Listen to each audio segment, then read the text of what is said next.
नमस्ते। आज की विचार क्रांति में हम विचार करेंगे संन्यास के ऊपर। कुछ संन्यास को लेकर के, एक साधु को लेकर के, एक साधुत्व को लेकर के हम सब के मन में बहुत सारी कन्फ्यूजन होती है, बहुत सारे संशय होते हैं कि आखिर संन्यास क्या होता है, संन्यास धर्म क्या होता है।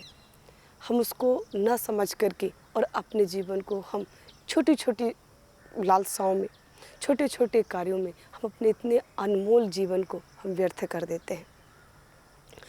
तो जो लोक भाषा में प्रचलित है कि संन्यास का मतलब होता है पलायन, संन्यास का मतलब समझते हैं कि सब कुछ से कुछ छोड़ देना, कुछ भी काम ना करना, उसको बोलते हैं संन्यास। किसी कार्य में मन नहीं लगता और किसी कार्य को करना भी नहीं चाहते तो लोक भाषा में यही प्रयोग करते, मैंने तो इससे संन्यास ले लिया। नहीं, ये जो शब्द हम सुनते हैं ये हमारे लिए ये पूर्ण रूप से सही नहीं है। ये जो हम संन्यास का मतलब लोक भाषा में हम सुन लेते हैं और उसी से हम चलने लग जाते हैं, तो ये सही नहीं है। तो आखिर संन्यास का मतलब क्या होता है? तो संन्यास का मतलब होता है संन्यस्त होना। और जितने भी अच्छे गुण हैं, जितने भी श्रेष्ठ गुण हैं, जितने भी अच्छे कार्य हैं, श्रेष्ठ कार्य, उनको सबको धारण करना, सबको अपनाना ही संन्यास कहलाता है। एक छोटी वस्तु को, छोटी इच्छाओं को, छोटी इच्छाओं को त्याग करके और एक विशालता को अपनाना, एक बड़ी सोच रखना ही संन्यास कहलाता है। जब भगवान राम, राजा दशरथ, भगवान राम को उनका राज्याभिषेक होने वाला था, तो भगवान राम को उनके पिता राजा दशरथ जब राज्याभिषेक से पहले उन्होंने यही शिक्षा दी थी कि एक राजा का जो कर्तव्य होता है वो उसकी प्रजा, उसके बच्चों की तरह होती है। और एक राजा को, जब एक राजा एक सन्यासी बनकर के जब रहता है तब राज्य का बहुत अच्छे से सुचारू रूप से उसका निर्वहन कर पाता है। तो सबसे पहले राजा बनने से पहले सन्यासी बनना चाहिए।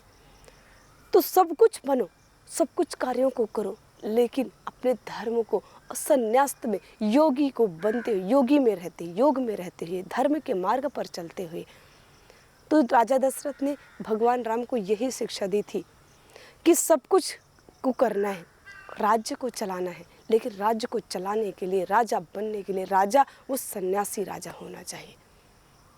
अगर वो सन्यासी है, उसके लिए कुछ भी नहीं चाहिए, वो उसके लिए अपने लिए वो सब कुछ कार्य करता है, सब कुछ का निर्वहन करता है, सारे कार्य करता है, लेकिन वो स्वयं के लिए कुछ नहीं करता। वो सब कुछ परोपकार की भावना से करता है, सब कुछ परमार्थ की भावना से करता है। और जब सब कुछ परमार्थ की भावना से करेगा तो उसको तो स्वयं ही मिलेगा। जैसे हम किसी को सुगंध दे रहे हैं, हम किसी को फूल दे रहे हैं, हम किसी को फल दे रहे हैं, तो उसकी जो सुगंधित है वो तो हमें स्वयं ही मिलने वाली है। अगर हमारे हाथ में पुष्प है और पुष्प में सुगंध है, तो हम अगर किसी को दे रहे हैं तो जो पुष्प देने से पहले तो हमें स्वयं मिलने वाला है, उसकी सुगंध हम स्वयं लेते हैं, इसके बाद कोई दूसरा लेता है।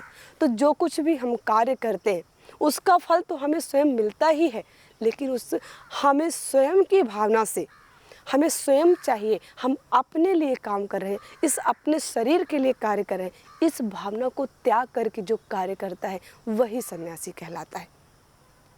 तो सन्यासी का मतलब जो होता है, संन्यस्त का मतलब जो होता है, उन्हें सब कुछ त्यागना नहीं। त्यागना किसको त्यागना? बुराइयों को त्यागना। भगवान बुद्ध से जब उनका भाई देवदत्त जब वो घर गए थे, जब वो उनसे संन्यास के बाद पहली बार जब मिला, तो जब उन्होंने पूछा कि तुमने क्या पाया, ये सब कुछ, ये भगवा वस्त्र धारण करके क्या मिला तुम्हें? तो भगवान बुद्ध ने बोला मुझे कुछ नहीं मिला, मैंने कुछ नहीं पाया, बल्कि मैंने सब कुछ खोया। और क्या खोया? क्रोध खो दिया, ईर्ष्या खो दी, द्वेष खो दिया, जितनी भी बुराई थी वो सब कुछ खो दिया। तो उन्होंने कहा कि जितनी भी बुराइयां थी, जितने भी क्रोध थे, ईर्ष्या थे, द्वेष थे, अवगुण थे, उन सब को मैंने खो दिया। और जब इन्हीं के खोने की बात होती थी, हमारी जो ऋषि परंपरा थी, जो हमारा आध्यात्मिक भारत था, जो हमारी संस्कृति थी, तो यही मेन संन्यास का मतलब जो कुछ त्याग देना, सब कुछ त्याग देना का मतलब यही था कि जो कुछ बुराइयां हैं, जितने भी अवगुण हैं, इनको त्याग देना। लेकिन हमने क्या समझ लिया कि जो कुछ भी है अवगुण तो है ही, लेकिन जो सद्गुण भी है उस सब कुछ को त्याग देना। और जो हम सद्गुण को त्याग देंगे, कार्यों को त्याग देंगे तो अवगुण तो हमारे आप भर ही जाएंगे। तो हमें जो सही सही मार्ग को समझना है, सही सही शब्द को समझना है, और जब सही सही समझेंगे तभी तो हम सही सही मार्ग पर चल पाएंगे, सही कार्य को कर पाएंगे। तो संन्यास का मतलब ये नहीं होता कि हम सब कुछ को त्याग दें। लोग कहते भी हैं कि तुम तो सन्यासी, तुम्हें क्या करना है करके। नहीं, जो भी श्रेष्ठ कार्य है वो सब कुछ एक सन्यासी को करना चाहिए। जितने भी सात्विक कार्य हैं वो एक सभी सन्यासी को करना चाहिए। लेकिन आप कहेंगे कि एक सन्यासी में और एक सामान्य व्यक्ति में, दोनों में क्या फ़र्क हो सकता है? ज़्यादा विशेष कोई फ़र्क नहीं है। भगवान श्री कृष्ण गीता में कहते हैं कि एक जो ज्ञान के मार्ग पर चलता है, एक कर्म के मार्ग पर चलता है, दोनों में कोई विशेष अंतर नहीं होता, लेकिन भाव का अंतर होता है। अगर वही कर्म करने वाला व्यक्ति लेकिन पूर्ण रूप से किसी से ना ईर्ष्या रखता, ना किसी से द्वेष रखता, अपनी भावना से, सब कुटुंब की भावना से, अपनों की भावना से सबके लिए कार्य करता है, अपने परिजनों की भावना से सबके लिए जो कार्य करता है, वही सन्यासी के योग्य होता है। सन्यासी के योग्य कौन होता है? जैसे स्कूलों में होता है, कॉलेजों में, जिस संस्थाओं में होता है, स्कूलों में, कॉलेजों में जैसे हमारा सिलेक्शन होता है, तो जो उस स्कूल में, उस यूनिवर्सिटी में, उस विश्वविद्यालय में, इस कॉलेज में जो पढ़ने के योग्य होता है, उन्हीं का तो सिलेक्शन किया जाता है। किसी भी आप संस्था में आपको स्थान मिलता है, अगर उस संस्था के आप योग्य हैं तो आपको वहाँ पर स्थान मिलेगा। तो वैसे एक सन्यासी के योग्य कौन होता है? जो इन सब बुराइयों से दूर होता है, जो सबके परोपकार की भावना से इस देश को एक बाजार नहीं, इस राष्ट्र को, इस समाज को एक बाजार नहीं समझता, वो अपना परिवार समझता है। जो इस बाजार की भावना से नहीं, किसी को हानि पहुंचाने की भावना से नहीं जो कार्य करता है, वही एक सन्यासी के योग्य होता है। और वो सन्यासी हर एक व्यक्ति कर बन सकता है। आप कुछ भी कार्य करो, लेकिन आपका जो मूल धर्म है वो सन्यासी होना चाहिए। जो आपकी भावना है वो एक सन्यासी की तरह होनी चाहिए। हमारे जो देश की जो परंपरा है वो आचार्य चाणक्य की, आचार्य महर्षि पतंजलि की, हमारे ऋषि मुनियों की है, महर्षि दयानंद जी की है। हम उनके पथ पर के अनुगामी हैं। और उन्होंने जो कार्य किया, हमारे जितने भी क्रांतिकारी थे, उनके मन की स्थिति को आप देख लो, उनकी भावनाओं को आप देख लो। उन्होंने अपने देश के लिए बलिदान दिया। किस भावना से? मेरे देश का एक एक बच्चा सुखी हो जाए, मेरा देश का एक एक व्यक्ति खुशहाल हो जाए, इसी भावना से तो उन्होंने अपना पूरा जीवन बलिदान कर दिया। अपनी पूरी भरी जवानी उन्होंने देश के लिए समर्पित कर दी। तो उनके अंदर कौन सी भावना थी? यही देश की भावना, परोपकार की भावना। और जो अधिकारी है इस सन्यास के मार्ग पर, इस अध्यात्म के मार्ग, इस ऋषि मार्ग पर चलने का जो अधिकारी होता है, वही व्यक्ति होता है जिसके अंदर किसी प्रकार का द्वेष नहीं है, जिसके अंदर किसी प्रकार की ईर्ष्या नहीं है, किसी प्रकार का दूसरों का हानि पहुंचाने की किसी भी व्यक्ति के अंदर जो कोई भावना नहीं है, जो निर्दोष है, अपने आप को एक भगवान का दिया हुआ उपहार समझता है, अपने आप को एक भगवान का दिया हुआ उपहार समझ करके इस देश का, इस राष्ट्र का जो कार्य करता है, जो हम देश के, इस समाज का, इस प्रकृति में रह रहे हैं, ये सब कुछ इस प्रकृति से हमें मिला है। ये शरीर हमारा जो बना है तो अन्न खा करके बना है। ये शरीर जब छोटा था इसको अन्न दे दे करके, इसको खिला खिला करके, इसमें जितने भी प्रकृति में जो भी चीज़ें होती हैं उसको हम खा खा करके ही इस शरीर को हमने बड़ा किया है। तो ये शरीर हमारा इस संपूर्ण प्रकृति के सहयोग से बना है। तो हमारा भी इस शरीर का भी धर्म है कि संसार के लिए, इस प्रकृति के लिए कार्य करना।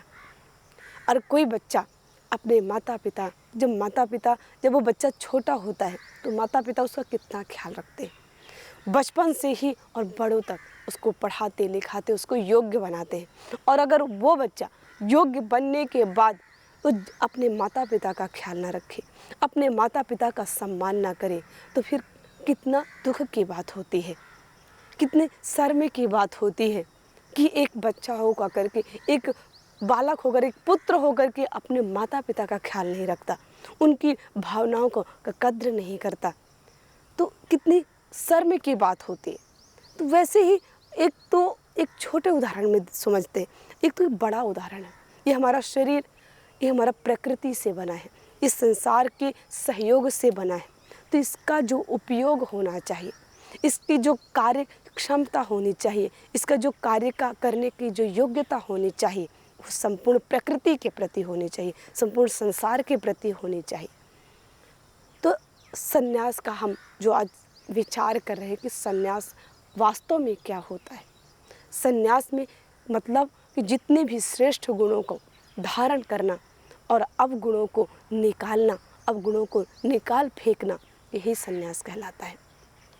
जितने भी श्रेष्ठ कार्य हैं उनको हम कदापि न छोड़ें, जितने भी सात्विक कार्य हैं उनको हम कदापि न छोड़ें। उन सब कार्यों को करते हुए और भगवान के प्रति, ईश्वर के प्रति, इस प्रकृति के प्रति, पूरी सृष्टि के प्रति हम कृतज्ञता का भाव रखते हुए, सबके प्रति सद्भावना का भाव रखते हुए अपने कार्यों को करना, आगे बढ़ते रहना, कभी रुकना नहीं, कभी झुकना नहीं, कभी टूटना नहीं, कभी बिकना नहीं। यही है संन्यास। हम जब कभी टूटते नहीं हैं, रुकते नहीं हैं, बिकते नहीं हैं, झुकते नहीं हैं, हम कभी भी किसी भी बुराई के सामने जब हम नहीं रुकते, नहीं टूटते, नहीं झुकते, कभी बिकते नहीं हैं किसी भी बुराइयों के सामने, वही संन्यास कहलाता है। और हर एक व्यक्ति सन्यासी हो सकता है।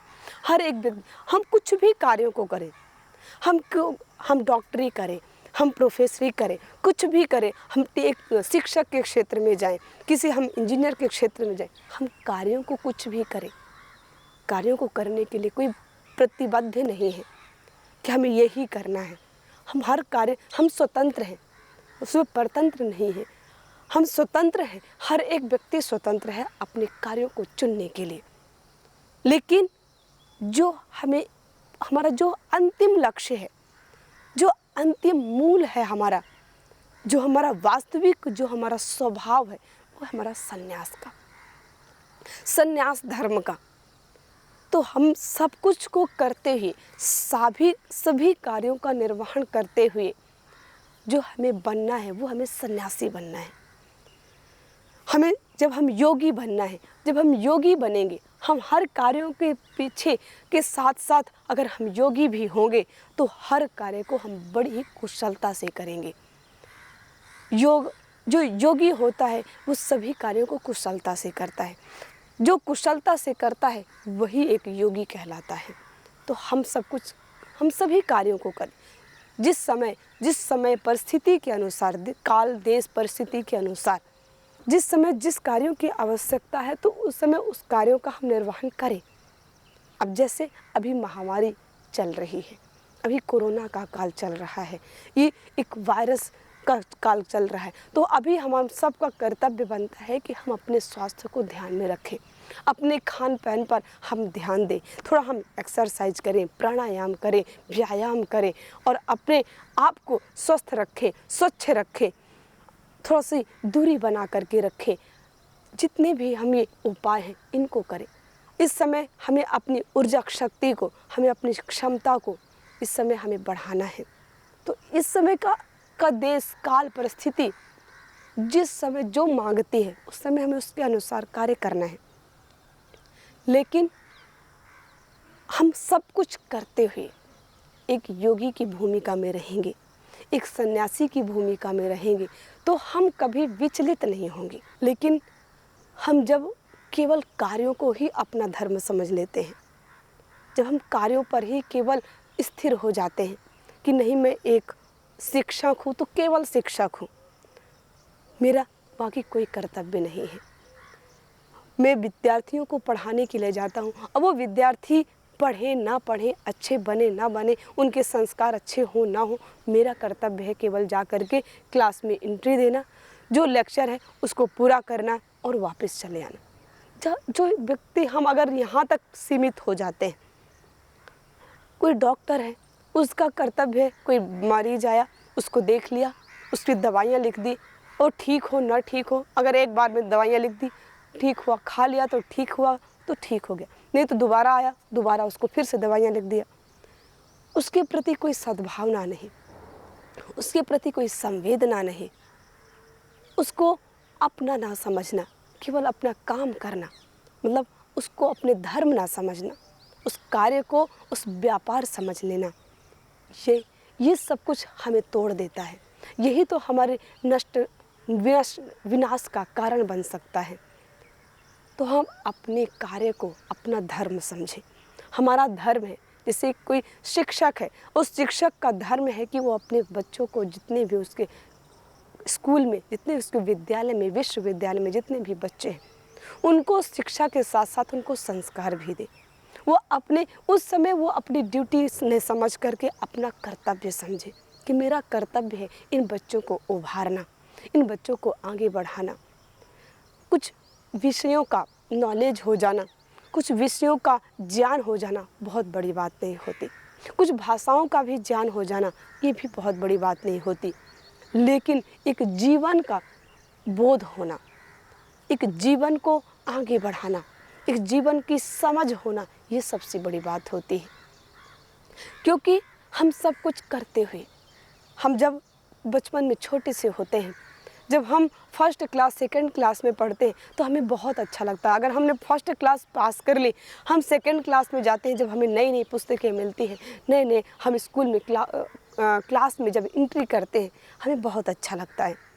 फिर हम जैसे ही आगे बढ़ते जाते हैं, हम 8वीं क्लास पास किया, 10वीं पास किया, 12वीं पास किया, फिर हम पीछे का सब कुछ भूलते जाते हैं। फिर 12वीं पास करने के बाद ऐसा लगता है हमने तो कुछ सीखा ही नहीं। अगर हमें जीवन जीना नहीं आया, अगर हमें जीवन को समझना नहीं आया, तो हम सब कुछ पढ़ करके भी हम जीवन में बहुत दुखी होते हैं। हम 12 साल पढ़ करके भी, हम 13 साल 15 साल पढ़ करके भी, हम किताबों को रटने के बाद भी हमें सुकून नहीं मिलता, हमें शांति नहीं मिलती। उसके बाद भी हम कोरे के कोरे समझ में आते हैं। तो इस कोरापन को दूर करने के लिए, इस कोरापन को भरने के लिए हमें धर्म का मार्ग चुनना होगा, हमें अध्यात्म का मार्ग चुनना होगा, हमें शांत आनंद का मार्ग चुनना होगा। वो आनंद हमारे एक संन्यास में होता है। गृहस्थ आश्रम में जाना कोई बुराई नहीं है, उसको हमें, क्योंकि हम सब उसी मार्ग से आए हुए हैं, हम सब उसी मार्ग से चल करके यहाँ तक पहुँचे हैं। लेकिन एक सामान्य जीवन है, वो सामान्य पथ पर चलना है वो। लेकिन सबसे श्रेष्ठ मार्ग जो होता है वो एक सन्यासी बन करके चलना, वो सबसे श्रेष्ठ मार्ग कहलाता है। क्योंकि एक जो सन्यासी होता है उसका एक छोटा परिवार नहीं होता, उस छोटे परिवार को त्याग करके बड़े परिवार को अपनाता है। और जब बड़ा परिवार है तो वो बड़े कार्य भी करता है, बड़ी सोच भी रखता है, बड़ी कड़ी मेहनत भी करता है। लेकिन जब हमारा छोटा परिवार होता है तो हमारा छोटे में भी कार्य चल जाता है, हम थोड़े कार्यों में भी अपना कार्य चला लेते हैं। अगर हमारे पास भरण पोषण के लिए है, अगर हमारे पास हम लोग 10 लोग हैं, 15 लोग हैं अब घर में, अगर हमारे पास 15 कमरे भी हो गए तो हमें फिर उसके बाद उससे ज़्यादा हमें बनाने की इच्छा नहीं होती, हम उसके बारे में ज़्यादा नहीं सोचते, क्योंकि हमारा परिवार ही इतना छोटा है। और जब हमारा परिवार छोटा होता है तो हमारी सोच भी छोटी हो जाती है और हमारे कार्य भी छोटे हो जाते हैं, हमारी मेहनत भी थोड़ी हो जाती है। इसलिए हमें बड़े परिवार को चुनना है, क्योंकि ये जीवन अभी मनुष्य का जीवन मिला है और ये जीवन अगर बीतने के बाद पता नहीं किस जीवन में जाएंगे, क्योंकि ये तो सब कुछ भगवान के भरोसे है। हमारे हाथ में तो नहीं है कि हम मनुष्य के जीवन में हैं इस बार, हम इस जीवन को, इस शरीर को त्यागने के बाद भी हम मनुष्य का ही जीवन जिएंगे, मनुष्य का ही जन्म लेंगे, हमारे हाथ में नहीं है। जो कुछ भी मिलेगा वो तो सब प्रकृति के, सब कुछ भगवान के, ईश्वर के उसके अनुसार होगा, उसकी विधि के अनुसार होगा, उसके नियम के अनुसार होगा, उसकी नियम होगी, उसका जो नियम है, उसकी जो रीति है, उसके अनुसार हमें जीवन मिलेगा। वो हमारे हाथ में नहीं है। लेकिन हमारे हाथ में क्या है? हमारे हाथ में हम क्या कर सकते हैं? हम वही कर सकते हैं जो हमारे हाथ में है। हमारे हाथ में है अच्छे कार्यों को करना, हमारे हाथ में है बड़ी सोच रखना, हमारे हाथ में है कड़ी मेहनत करना।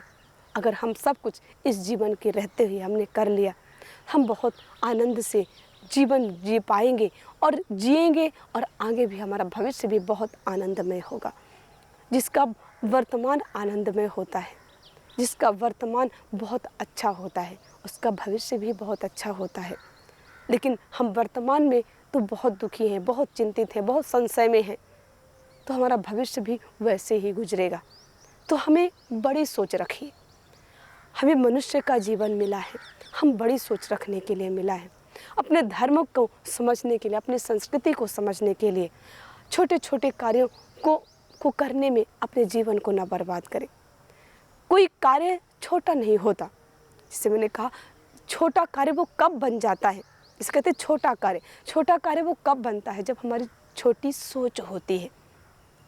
वो कोई भी कार्य छोटा तभी होगा जब हमारी सोच छोटी होगी। इसलिए अपनी सबसे पहले अपने विचार को, अपनी सोच को बड़ा कीजिए। अगर आपकी सोच बड़ी है, आपकी मेहनत कड़ी है, तो आपका कार्य भी बड़ा होगा और बहुत श्रेष्ठ होगा। तो सर्वप्रथम हमें अपनी सोच को विशाल रखना है, अपनी सोच को बहुत बड़ा रखना है। आज हम सोच को बड़ा रखेंगे, सोच को बहुत विशाल रखेंगे, हमारी सोच बहुत बड़ी होगी तो हमारे कार्य की कुशलता भी बहुत अच्छी होगी, हमारे कार्य भी बहुत अच्छे होंगे और हमारा जीवन बहुत आनंद में बीतेगा। तो जैसे आज हमने विचार किया संन्यास। संन्यास ये नहीं कि हम सभी कार्यों से मुख मोड़ लें, हम अच्छे कार्यों से को छोड़ दें, नहीं, हम बुराइयों को छोड़ दें। जितने भी अच्छे कार्य हैं उनको हम धारण करें, उन पर हम विजय पाएं, उन पर हम कड़ी मेहनत करके उसको हम धारण करें। तो यही संन्यास हो सकता है, यही संन्यास का मुख्य धर्म होता है। तो हम सब कुछ करते हुए, हमें हर एक क्षेत्र में कार्य को करते हुए, अपने कार्यों को निर्वहन करते हुए, लेकिन हम सबसे पहले जो हैं वो हमसे एक सन्यासी बने, हम एक योगी बने। हम जब योगी बन जाएंगे तो हम कभी भी टूटेंगे नहीं, हम कभी भी झुकेंगे नहीं, कभी भी हम नष्ट नहीं होंगे, कभी भी हम बिकेंगे नहीं। अगर हम योगी नहीं बनते, अगर हम एक सन्यासी नहीं बनते, तो हमें कोई भी बेच देता है, हमें कोई भी तोड़ देता है, हमें कोई भी नष्ट कर देता है, और हम रोते बिलखते हुए अपने जीवन में यूं ही अपने जीवन को गुजार देते हैं। तो एक जो सन्यासी का जो एक धर्म होता है, वो अपने धर्म को, वो अपने कर्तव्य को भली भांति समझता है, अपने कार्यों को भली भांति समझ करके कार्यों को करता है। तो हम सब कुछ का निर्वहन करें, लेकिन हम ये समझें कि ये जीवन हमें इस प्रकृति के द्वारा मिला है, ये जीवन हमें भगवान का उपहार मिला है, और उपहार को हमें ईश्वर के लिए लगाना है, उपहार को हमें देश के लिए कार्य करना है, उपहार को हमें देश के लिए लगाना है। जब हम देश के लिए लगाएंगे, सबके लिए, इस समाज की भावना से, संसार की भावना से कार्य करेंगे, तो हमारा जीवन बहुत आनंदमय होगा और हम एक श्रेष्ठ मार्ग पर चल पाएंगे, सात्विकता के मार्ग पर चल पाएंगे। हम राजसिकता, तामसिकता को छोड़ते हुए, उसको पीछे हटाते हुए हम सत्य के मार्ग पर अच्छे से चल पाएंगे। तो सबसे महत्वपूर्ण जो कार्य है, इस विचार क्रांति का जो नाम दिया गया, तो इसलिए कि विचार हमारा सबसे श्रेष्ठ जो कार्य है, वो सर्वश्रेष्ठ कार्य विचार रखना है। तो हम बड़ी सोच रखें, कड़ी मेहनत करें, जिससे कि हम कभी बिके ना, कभी टूटे ना, कभी झुके ना, और सत्य के मार्ग पर चलते हुए, सत्य के मार्ग पर कार्य करते हुए हम सात्विकता के मार्ग पर चलें, श्रेष्ठ मार्ग पर चलें, ईश्वर के पथ पर चलें और अपने जीवन को सर्वश्रेष्ठ बनाएं। ओम शांति।